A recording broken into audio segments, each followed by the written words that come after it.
Hello, everyone.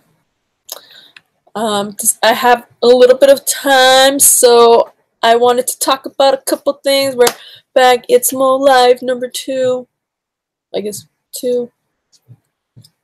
2. um, yeah, so a couple things I want to talk about. I'm just going to go through the topics I want to cover, and then after I'm going to take a couple questions, but I don't want to be on here probably for more than an hour because I have some other things I need to do, but I haven't done this in a while, so I wanted to do it. First one, great news for DCU. Aquaman joined the $1 billion club. What?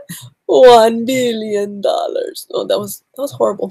Why did I do it in that accent? What's wrong with me? $1 billion. Is that the accent? I don't know. So yeah, I think things are looking up, especially with the new Shazam clips that came out. What? I thought they were pretty cool. On Instagram, Zachary Levi and Pony Smasher, the director, they had some little kind of teaser clips or whatever, and it just made the movie look made me more excited for it. I think it's gonna be great. I can't wait. It just looks like a really fun movie. So yeah, and I like the shot when he's Billy Batson's jumping and then he gets struck by. That's such a cool shot. Oh, it's iconic. I feel like they should make a poster for that shot, of that shot, because it was so cool.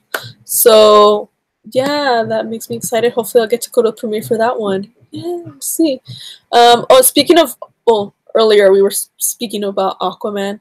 There is an article that I wanted to share with you guys. I don't know if you guys read it, but I thought it was really interesting. It was on screenrant.com, and the article is Zack Snyder helped Aquaman director undo Joss Whedon's Justice League changes. So, yeah, because, Joss Whedon did some things in Justice League, and I guess, some people didn't like it, obviously. So Zack Snyder kind of helped James Wan kind of undo some of that. So I just want to share that article with you guys. See if I can share. I think I can share the window on here so you can read the article with me. Okay, so right here. Okay, Zack Snyder, there we go. So scroll down. So right here. Zack Snyder is partially responsible for the changes in Aquaman made to Arthur Curry after his appearance in Justice League. Snyder was the original director on Justice League. After the movie's principal production, but before reshoots, Snyder stepped away from directing due to a personal family tragedy. As a result, Avengers director Joss Whedon stepped in to direct the reshoots and changed Snyder's Justice League. The difference between Whedon and Snyder's approach has been a source of controversy. It's been cited as an underlying reason of Justice League's middling reception. Of course, a group of devoted fans have petitioned Warner Brothers to release the Snyder Cut of Justice League. The Snyder Cut may not see the light of day in the immediate future, but evidently Snyder did have a hand in the positive response to James Wan's Aquaman. That's all the dresses I'm going to buy, just letting you know. That's why the ads are there. The information about Snyder's involvement in Aquaman comes from actor Neil Daly on the Fire and Water podcast. Daly was responsible for running the test screenings of both Justice League and Aquaman. Daly revealed that Whedon was behind much of Justice League's teenage boy sexual humor. This includes gags like Aquaman hitting on Wonder Woman while under the influence of the lasso of truth. Wan didn't want this approach in Aquaman. Daly explained, "We could have gotten a whole movie about Aquaman basically fawning over Mara the whole time and making all kinds of dirty jokes and things like that, and they really had to get away from that, which is all what Whedon had done, so Snyder had a little bit of an influence on Aquaman." James Wan was showing Zack Snyder, against the studio's wishes, cuts of the movie and early test screenings and storyboards to make sure that they're on the same page with what he originally wanted, and Snyder gave his blessing of approval, bringing it back to what he wanted all along. So, okay. First of all, I just want to comment on that. So I thought that was really interesting that, I thought that was really interesting that James Wan, was kind of going behind Warner Brothers back in a way, and showing, you know, footage to Zach. So I'd have to say, good job, James. You know, being a rebel. So I think that's awesome that he showed him that, and Zach kind of, you know, had a role in shaping Aquaman. I mean, well, he was like a producer, right? But yeah, because like I had heard that, you know, some people were saying like, oh, you know, like WB doesn't want like, you know, Zach to be involved or anything, or he's cut off or whatever, and like James Wan, it's like he freaking didn't care, and he's like, I'm gonna sneak this over here, you know, Zach, I'm gonna show you the footage. So I thought that was cool. So good job, James. Hey everyone. So okay, so now we're gonna go back to reading the article because it's not done. I want to finish reading the whole thing. So whoops, there we go. Sorry. Okay, so go back to reading it. Okay. In the final cut of Aquaman, there's certainly a romance between Aquaman and Mera. Jason Momoa's Arthur Curry shows obvious interest in Amber Heard's Mera, even when he doesn't want to accept her mission to become the king of Atlantis. Daly is right, though, that the tone of their interactions is quite different from Arthur's attitude in Justice League. Most of Arthur's interaction with Wonder Woman in the superhero team-up is objectifying her or otherwise commenting on her physical beauty. In Aquaman, Arthur isn't anywhere near as boisterous. Most importantly, he never objectifies Mera, despite being obviously attracted to her. The calmer and arguably more likable Arthur, apparently the vision that Snyder had for the character all along, although there's only Daly's word for it. Snyder never really had much of a chance to deliver his version of Aquaman in the DCEU. Snyder did cast Momoa, and the actor has been clear about his gratitude towards Snyder. However, while Momoa is in Snyder's Batman v Superman, he only has a wordless cameo. If Daly's comments can be taken at face value, it seems a lot of Arthur's depiction in Justice League is down to Whedon, at least in terms of Aquaman's humor and or his relationship with women. Freaking Whedon. Arthur's relationship with Mera isn't the main reason that Aquaman has made over $1 billion and has received wide critical acclaim. It certainly helps, though, and it's hard to deny that Aquaman and Mera are one of DC's biggest current power couples. In fact, they might be the only existing one, as the future of Lois Lane and Superman is uncertain, and a ton of mystery revolves around Wonder Woman and Steve Trevor. Wan's efforts shouldn't be discounted in all of this, but Snyder's involvement in the DCU isn't entirely as absent as many believe. So, there you go. So, good job! This makes me really happy that James and Snyder work together, despite Warner Brothers probably not wanting them to be so close. But yeah, and I just have to say to like these crazy women, you know, that say online that like Zach hates women, like he treats them bad in his movies. I'm like, are you kidding me right now? Like, did you not read this article right now? Like, like you see the difference between Aquaman in Justice League and Aquaman in freaking Aquaman. They're very different because of Snyder. Okay, you probably should be hating Joss more than, you know, Zack Snyder. Okay, because Joss is the one that kind of messed things up. So don't know why you guys hate Snyder. You know, he has awesome, powerful women in his movies, and you know, I'm a woman, and I don't think he, you know, disrespects or hates women. Like, you guys are crazy. Think that. Go talk to Joss, okay? Go talk to Joss. All right. Okay. Let's see. Sherman fan, great channel. Thank you. 5007 Twitter was divided over the article. Hello all. Oh.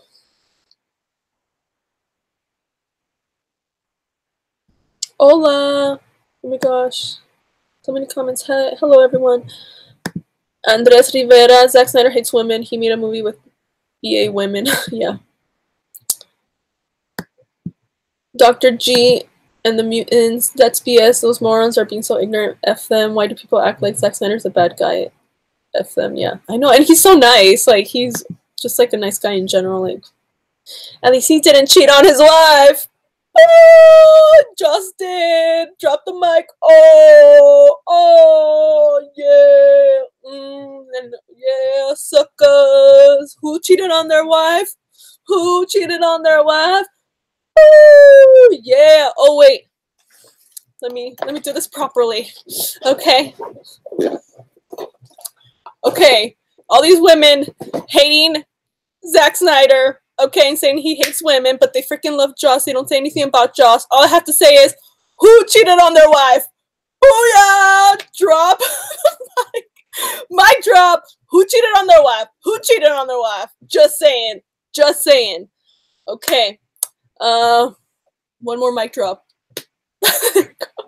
Napoleon Fighter. Hope you have a wonderful week. It's not sending you positive vibes. Oh, thank you, Napoleon, and thank you so much, Napoleon Fighter, and thank you so much for the super chat. They don't say anything about James Gunn too. I know. Okay, everyone, clip this, share it on Twitter. Who cheated on their wife? Who cheated on their wife? Joss or Zack Snyder? Who cheated? Who? Joss did. Joss did. Just dropping the mics. Just keep dropping the mics. Just they're falling from the sky. I don't know. Okay. Sorry, just have to like remind these crazy ladies about this stuff. So yeah, it just makes me so mad. Okay. Now one more article I'm going to share with you guys that I thought was really interesting, also from Screen Rant. Oh, I'm going to put a link if you want to read the article. If you haven't read it, I'll just put it. Jimmy Buffett. I do like what Joss did with Black Widow and the Avengers, though. Yeah. I mean, some people had a problem, I think, with... I didn't really have a problem with Black Widow in Avengers, but some people had a... Well, I think mostly women. I mean, like, crazy women. Not all women, but... They had a problem, I think, with, like, her wanting kids. Like, that... It made her seem like weak or whatever, and I'm just like, are you kidding me? Like, just because you want kids doesn't make you a weak woman, you fools. Anyway, so I'm gonna share you guys this other article. It was from like December, but I wanted to share it with you guys because I kind of forgot and I haven't had time to do this live thing. So it's called 20 Mistakes Fans Completely Missed in Justice League. So I haven't read it. I'm gonna read it for the first time here with you guys. So let's see what you guys think about this.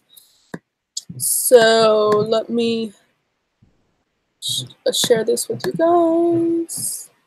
I'll put this in a different window. Okay, here we go. Okay. Oh, Dr. G and the Mutants, this moron named Joanna Robinson said that Joss Whedon is perfect for Batgirl. Dumbest advice I've ever heard. It's funny because Zack Snyder liked the post that Joss Whedon quit the Batgirl movie. Yeah. Zack low-key being savage. Okay, I love Zack. He's amazing.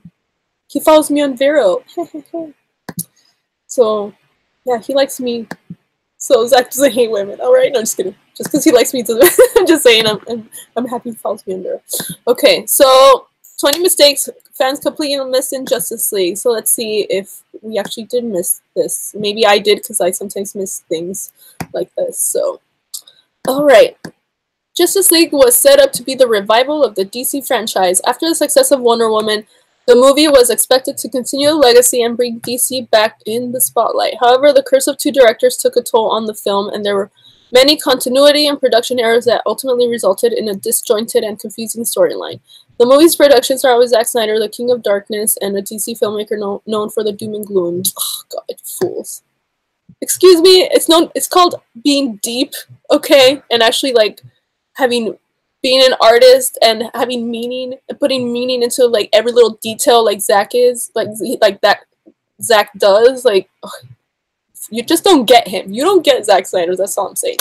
You can see elements of his work through the opening credits montage where the world is depicted as immoral chaos after the fall of Superman and the attack where bombers attempt to destroy 4 city blocks to trigger a new dark age. Then Snyder stepped down and Joss Whedon came in to finish the movie. He added a lighter, humorous vibe and abandoned many plot stories and continuations from Batman v Superman, such as Bruce's nightmare of an apocalyptic future and a time-traveling Flash. This change in direction can be seen throughout the entire movie and includes everything from continuity issues and plot confusions to wardrobe changes and CGI failures. So break out the magnifying glass and get ready to spot the changes as we explore the 20 mistakes fans completely missed in Justice League. Alright. Let me see. Oh, comments. No homo. No homo. I'm so confused. So do I love Zack Snyder to death? No homo. Oh, you don't have to say no homo. It's fine to say you like him. I would work with Zack with Joss any day. Yeah, digital mustache removal. Yeah.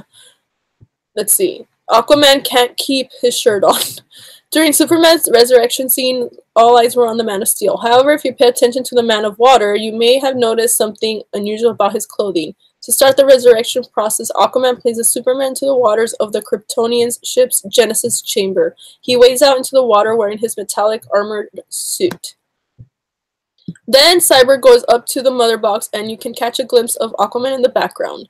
Look closely and you'll see that he's no longer wearing his suit and instead is shirtless, revealing his iconic tattoos. Oh. Well, show that! You should show that screenshot. I don't want to go to the movie right now and like look that up. It's a bad article. You should show that in there. Okay. Well, I have to go watch the movie and look for that then, because I don't know if that's actually true. 19. Do parademons really smell fear? Parademons can smell fear, which is why they swarmed all over Steppenwolf at the end of the movie. However, they seem to only be able to use their special sense when it's convenient for the movie's plot. Earlier in the movie, when Steppenwolf and the parademons are terrorizing the Star Lab employees, Flash pulls Batman aside and tells him he can't help because he's scared of bugs, guns, and people. Oh. Oh.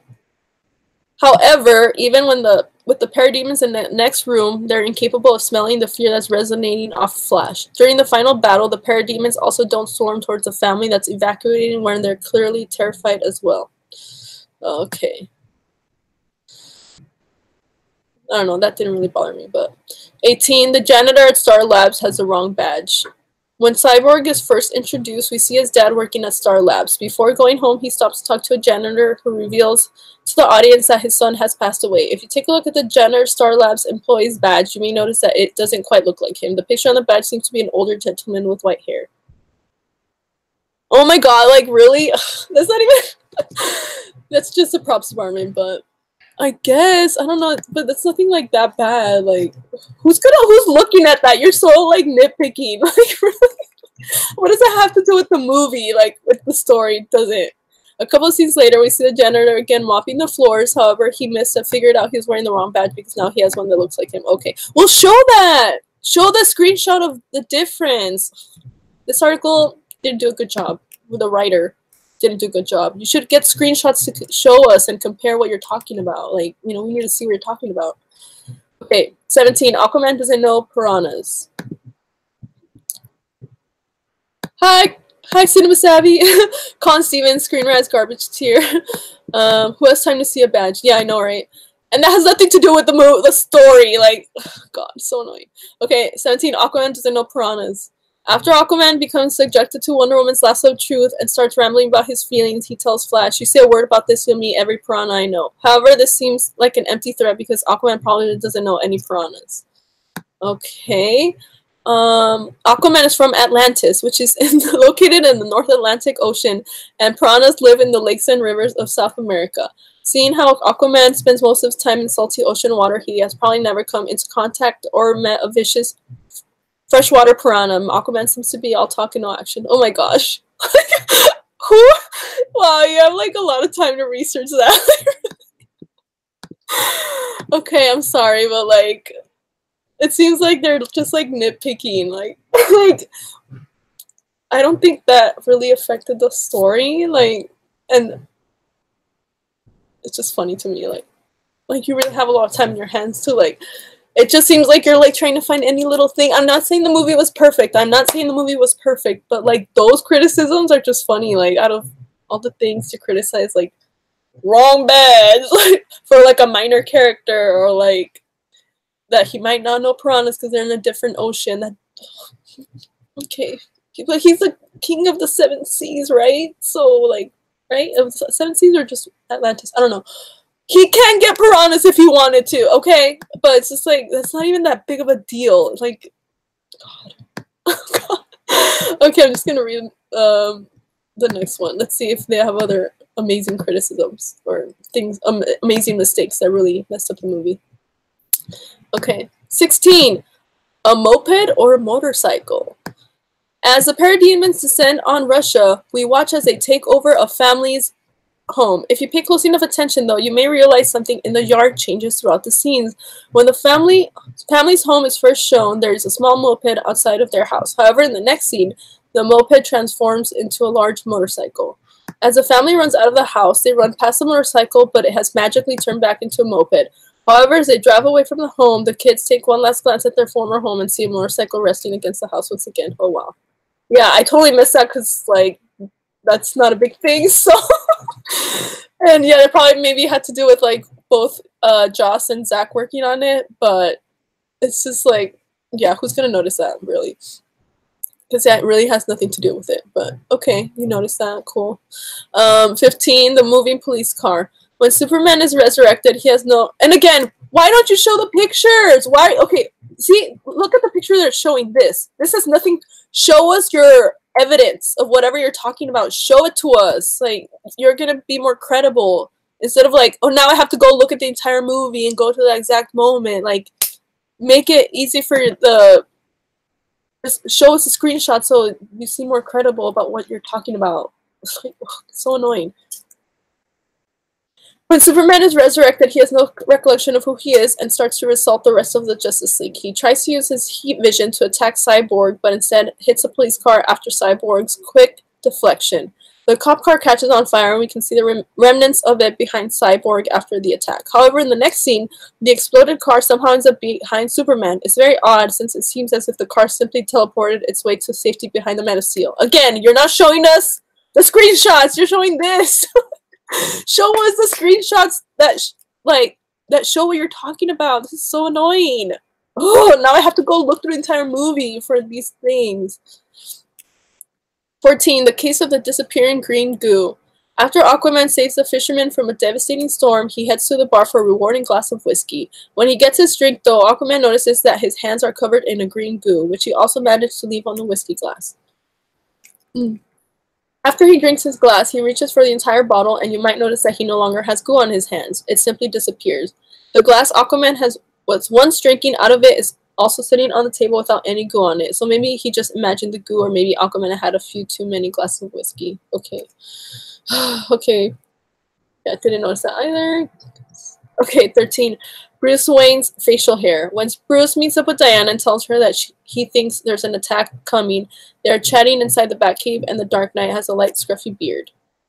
However, in the next scene, the two of them walk outside to talk more about Mother Boxes, and it seems though Bruce had somehow had time to shave his beard as they walked out of the Batcave. This scene was clearly shot an entirely different time, and it could be an indicator of the change in director. It seems strange, though, that it was completely missed.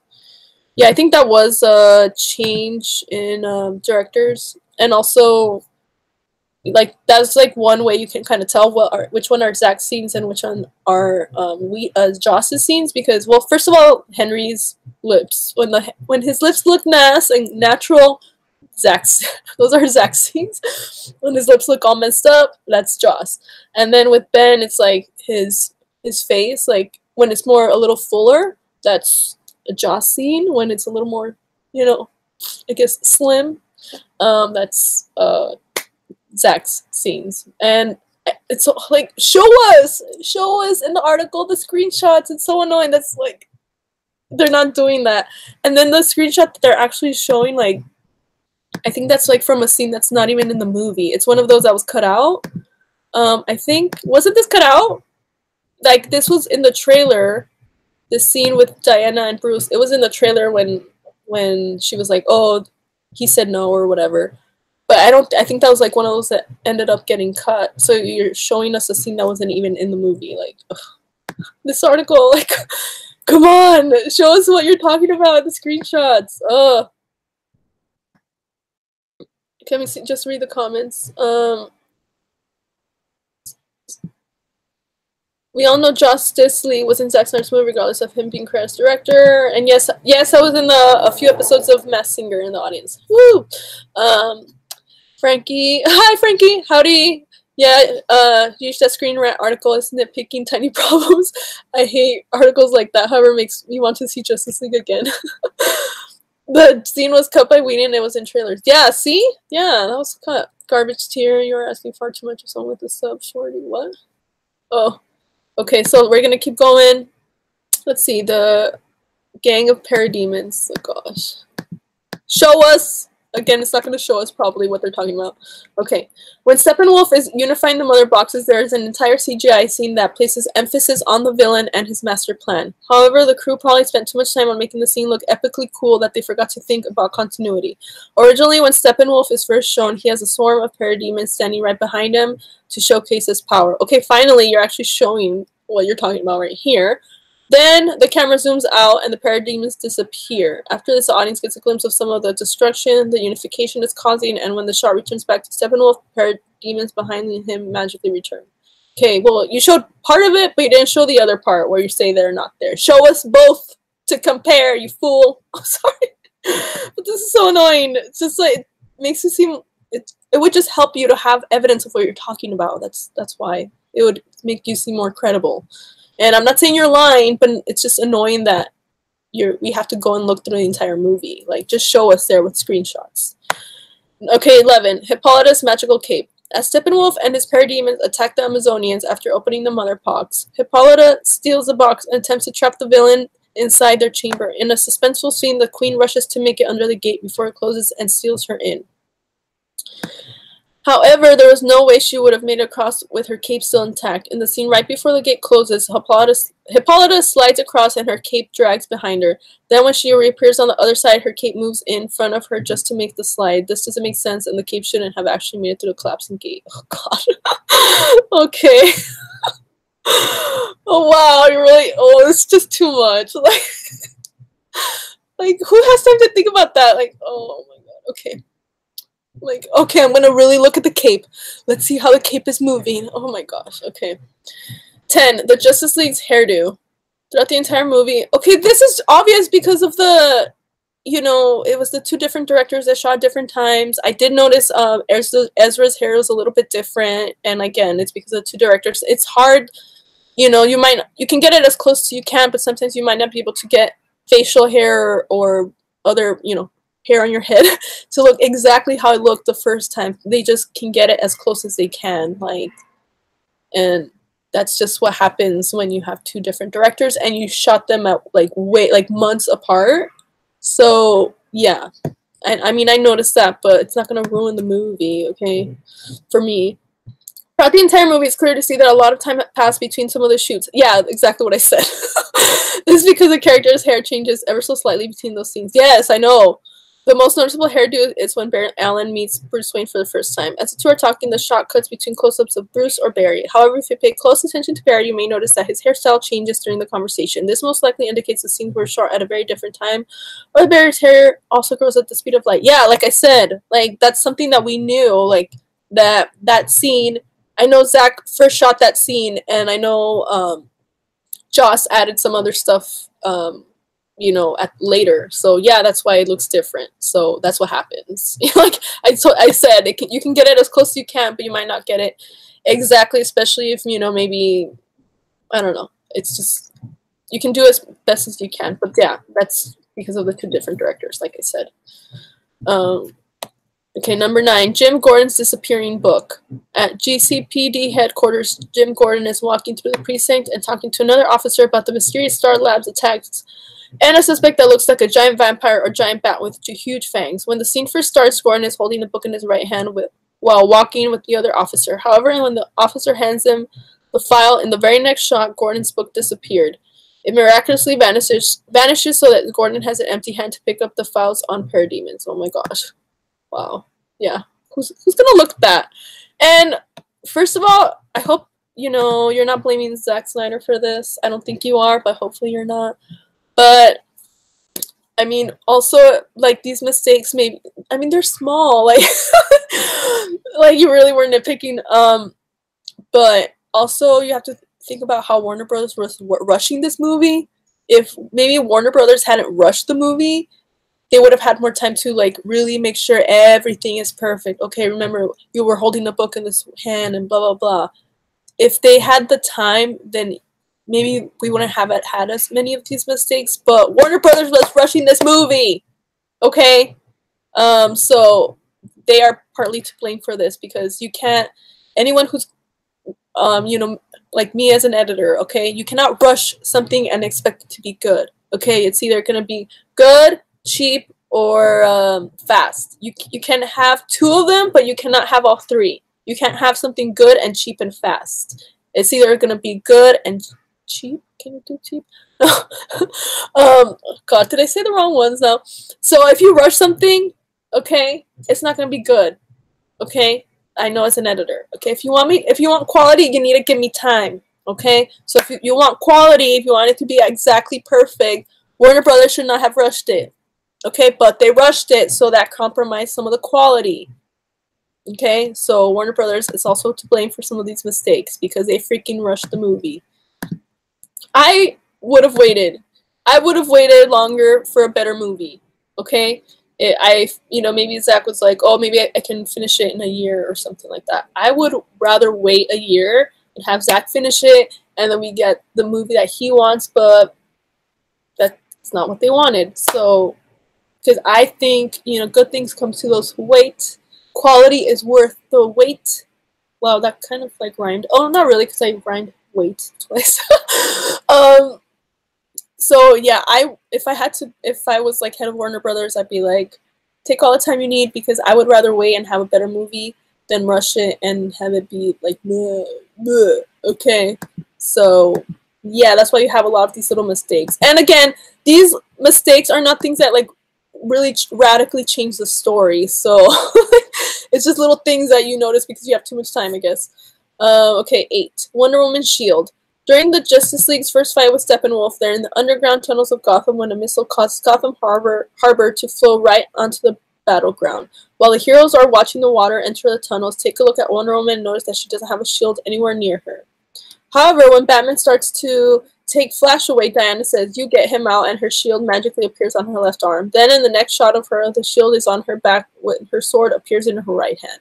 It's as if Wonder Woman's shield acts just like Thor's mold and can be called to her at any time. Yeah, maybe. We'll see.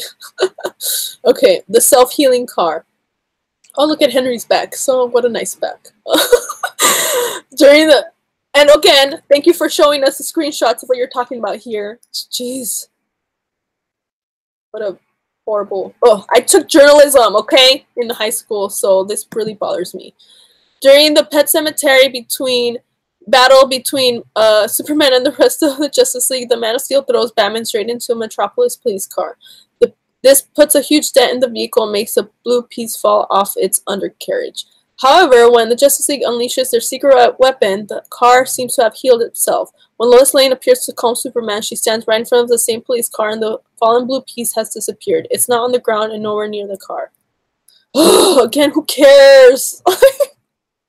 You're worried about a little piece of car that has nothing to do with it. Again, thank you for showing us the screenshots. Jeez, did not show it to us. Okay, number 6. Destroying 4 city blocks. When we're introduced to Wonder Woman Justice League, she is stopping a criminal plot at a bank in London. She sneaks into the bank and uses the lasso of Hestia to compel one of the criminals to identify who they are and reveal the group's ultimate plan. One criminal says, "You're too late. The countdown's already begun. In a few minutes, 4 city blocks PEW will pew while the world watches." However, the word block is not a term that is widely used in the UK. It's a saying that is used mostly in the US and is odd to hear from a criminal with a clear accent from England. Oh my god. Oh my god, this is a mistake. Like, oh my gosh, wow, that really like ruined the movie. Like, oh my gosh, I can't right now. Oh, let's just leave it at this shot of Henry, and okay, I'm just gonna leave it here the entire time. See, now that's an example of what Henry looked like with a Zack Snyder scene, because his face looked all beautiful. Okay, so let's see. I'm gonna just take a break to read some of the comments. Oh, sorry. God bless YouTube and its censorship. Oh, Sigma Male, Army Hammer for Batman. I approve this message. I know off topic. Wow, the article though, I was shaking my head. Hi, Geeked Out Turtles fan. Star Siege player article seems like a CinemaSins wannabe. This article is funny. Colin Stevens, you should simulcast on stream.me as well. Oh, I don't know how to do that. Star Siege player, I actually didn't notice these. Sigma Male, who the heck pays attention to a book? I know. Yes, books are still a thing. I like reading. Okay, I have like several books right in front of me right here. Like, woo! There we go. Andres Rivera, oh, I see things like this, but only if I see a movie a few times. Con Stevens, Good, Cheap, and Fast, yeah. Starch Player probably would have paid off better if they waited. Yeah, exactly. Geeked Out Tours fans, hi. Oh, did you say hi again? Never rush perfection. Yes, exactly. Geeked Out Tours fan, it's a supercar. Con Stevens, wow, production mistakes in movie, I'm shocked. Screenwriter writers really need to write garbage to justify those clickbait links all over the web, yeah. Like, I'll try not to click on anymore. The only reason I found this article is because of Google on my phone, because they know, like, I look up, you know, that I like Zack Snyder and Henry Cavill, so they'll, like, put little, like, articles that have to do with either Zack Snyder or Henry Cavill, and they just appear. So that's how I found it, but now I'll try to, like, ignore Screen Rant stuff now. Dr. G and the Mutants. There's this guy known as DCEU Bucked Eddie on Instagram. He used to be a Snyder fan. Now he stabs Zack in the back. He posted F the Snyder cut and moved on. Boom. Geeked Out Trolls fan. Maybe the car was from Krypton. Dr. G and the Mutants. How come DCEU Bucked Eddie loves Zack Snyder's movies and then you trash Snyder? That doesn't make sense. Con Stevens. Sample casting. Restream. Yeah, I don't know. I don't know. I've never been on that website. Okay, we're gonna finish the article. We only have, I think, 5 more, and we have to see Henry's beautiful face. So can't miss Henry's beautiful face. So, oh my gosh. Oh, see, this is what his beautiful face should have looked like in the whole movie. But well, this is Paramount's fault. Paramount didn't let him shave. Oh, oh, look how beautiful he is. Okay, let's just bask in the glory of his face. Okay. Number 5, Superman's indestructible pants. When oh shoot! Ah! What the frick? Oh my god, what happened? Okay. Sorry. When Aquaman places Superman in underwater to be resurrected, the Man of Steel is wearing the blue suit that he was buried in. When he's awakened, a huge blast is shot out of him and this shirt is disintegrated. However, when he emerges from the blast, his pants are left completely intact. Are these indestructible pants, or did this just give the producers a reason to show Henry Cavill shirtless? Who cares? He looks beautiful. Superman was also submerged in water when he was brought back to life. However, when he lands at his memorial and fights the other members, he's completely dry. What? No! You see he's like wet right here? Like, how is this dry? His hair is flawless and there's no water on his shirtless body. Okay, no, do you see right here? This looks like, I mean, it looks more like sweat, but he doesn't look completely dry. And, I mean, he has, like, his hair's not that long, so it's not gonna be, like, that messed up. And, second of all, like, yeah, he blasted out, so it wouldn't make sense that some of his clothes, you know, fell off, but I wouldn't expect, like, all of it. Like, it would just make sense that some of it did. So, oh gosh, this is so lame. Okay, number 4, 9 criminals enter the bank, 5 disappear. Oh my gosh, you counted the criminals. Oh my gosh. They're like they're probably like background actors and you counted them. Oh gosh. Someone who does background acting, I'm like, really? You count? Like, as someone who does background acting, I'm just like, who notices us? And this person actually did. That's crazy. When the criminal group enters the bank to take hostages, you can count 9 of them. 9 baddies that are threatening to blow up 4 city blocks and take hostages with them. However, when Wonder Woman comes to save the day and take them down, she only defeats 4 of them. The other 5 simply vanish. The missing takedowns are probably due to a scene cut. Many of the shots of Wonder Woman taking down criminals were featured in the Justice League trailer and were clearly taken out of the movie. Yeah, maybe. But who's counting them? Unless they're like actual like main characters, you know, those criminals, which they weren't, like, that's why nobody cared and nobody noticed the number of them. You know, if she was like defeating, like, you know, 4 Ninja Turtles, yeah, we would, you know, notice that because we know those characters. Okay, she only, you know, it's 4 Ninja Turtles, but she only, you know, beat 2 of them. What happened to the other ones? Yeah, that would be more noticeable, but these are just like criminals that have no lines, no names, don't mean anything to us really. Only like 2 of them, I think, talk. So that's why we didn't notice the other ones. So yeah, just have too much time in your hands. Number 3, Barry Allen is only 7 years old. Cyborg creates a fake military record for Flash that features a pretty obvious mistake that should have been caught by the computer system or military security guard. In the shot of Flash's record, we can see that his birthday is clearly listed as November 6, 2010.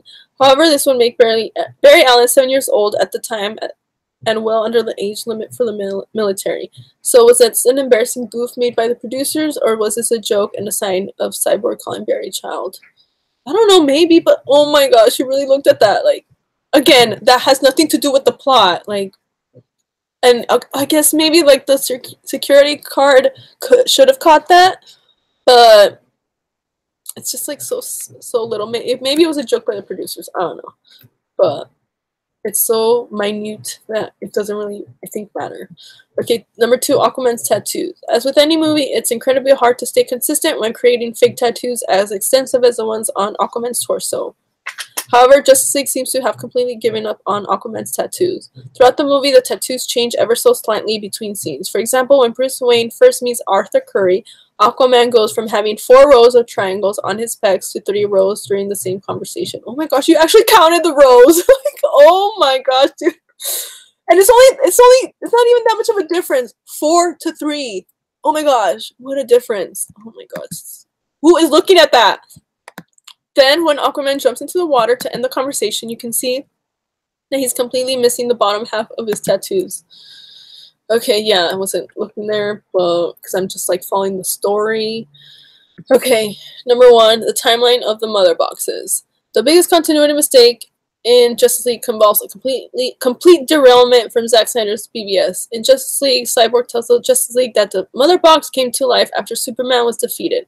On that night, he said the box lit up like Christmas. However, in BVS, Wonder Woman is watching a video from Lex Luthor's files that shows Silas Stone working with an activated mother box. We even see her reacting with Cyborg in the video, which was revealed long before the fall of Superman. Okay, so that one I did notice, but I don't know, I feel like that's probably like the only one I did notice, but I feel like since I'm not a science expert, that I didn't have anything to say about it. So, yeah, I'll put a link if you want to read it. I don't know if you want to read it because I already just read it to you. But yeah, some of these are just like, who cares? Like, you really, especially the tattoos, like, oh, 3 or 4 rows, what a difference. Like, okay. Oh my gosh, it's just crazy. And also, like, please don't act like no other movies have mistakes. And this one, like I said, had more potential of little mistakes like this because 2 different directors, and then Warner Brothers is rushing the movie. So when you're rushing it, you cannot, it's really hard to cover all your bases, especially for little things that you're gonna pick on. Because also the reason they probably like let that go, or oh, I'm gonna let this little thing go, I'm gonna let this little thing go, is because those little things have nothing to do really with the whole movie, with the story. Oh, the book, he's not holding the book. Oh my gosh, it just totally ruined the story. Like, no, that's why they had to let some things slide, because they don't have the time to cover every little thing because Warner Brothers is rushing the movie. Okay. And just but I saw Reign of Superman, and it really is what Justice League should have been. Yeah, that's what I said. Well, not the whole movie. I just said that a lot of it should have been in Justice League. A lot of it was in that movie. 5007, Bruce working on the Flying Fox was in a warehouse instead of Batcave. Diana mentioning Steve Trevor was a reshoot. Okay, I didn't know that part. Andres Rivera, they must have paused the movie a lot to look at. Yeah, I know. That's crazy. All right. So that's it. Just want to share that stuff with you guys. I gotta go take care of some things, and I'm stark now. So thanks to everyone for watching, and still editing the video of Chris from Cinema Savvy and I at the DC exhibit in London that I went to in May, months ago. It's a lot of footage, but hopefully you will enjoy it when I finally post it, because we saw a lot of cool stuff from BVS, Man of Steel, freaking the you know, the Brandon Routh Superman movie that I can't remember the name of, you know, Christopher Reeves, like Suicide Squad, you know, Michael Keaton Batman movies, even the Schumacher ones, like everything. Wonder Woman, yeah. So please stay tuned for that vlog. It's gonna be long, but it's gonna be a lot of cool DC stuff. But that's why it's taking me a long time to edit. But yeah, thank you guys so much for watching, and yeah, have a good night, everyone, and happy MLK Day, and have a good week. Love you. Bye.